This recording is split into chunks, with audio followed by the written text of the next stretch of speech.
Mumbai Pune missing connecting link बोगद्यात धावत्या कारवर दगड कोसळला। कारची काच फुटली। सुदैवानं मोठी दुर्घटना टळली।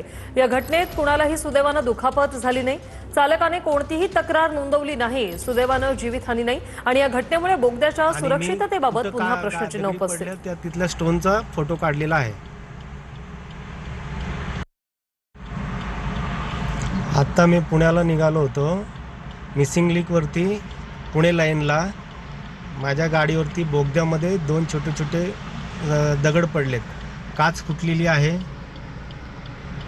सगळ्या गाडीत काचा आहेत। माझ्या अंगावरती काचा आहेत।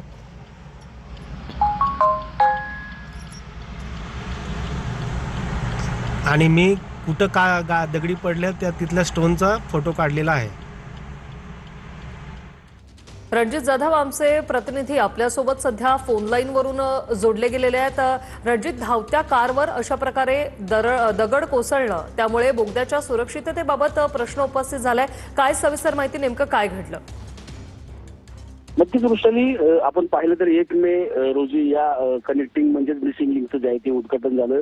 पुणे मुंबई एक्सप्रेस हायवेवरील वाहतूक कोंडी जी आहे ती पूर्णपणे बंद झाली। मात्र आता याच कनेक्टिंग मिसिंग लिंकवर जे आहे आता धोकादायक दगडी जी आहेत ती वाहनावर पडताना आपल्याला एकूण पाहायला मिळत आहे।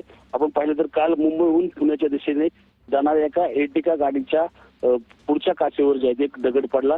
त्यानंतर एक वेगळीच भीती जी आहे ती या ठिकाणी पसरलेली आपल्याला पाहायला मिळाली। कारण की त्या बोगद्यामध्ये गेलं तर आपण आतमध्ये फोन लागत नाही किंवा कुठल्याही प्रकारचा संपर्क होत नाही। त्याच जागी जर मोठी घटना घडली असती तर वेगळं चित्र जे आहे ते आज पाहायला मिळालं असतं। मात्र हा दगड छोटा होता, त्यामुळे ही घटना जी आहे ती आता कुठेतरी प्रशासनाकडून मोठ्या प्रमाणात जे आहे ते आता या घटनेकडे जे आहे तिथे लक्ष देणं गरजेचं राहणार आहे। धन्यवाद रणजित, तुम्ही दिलेल्या या माहितीसाठी।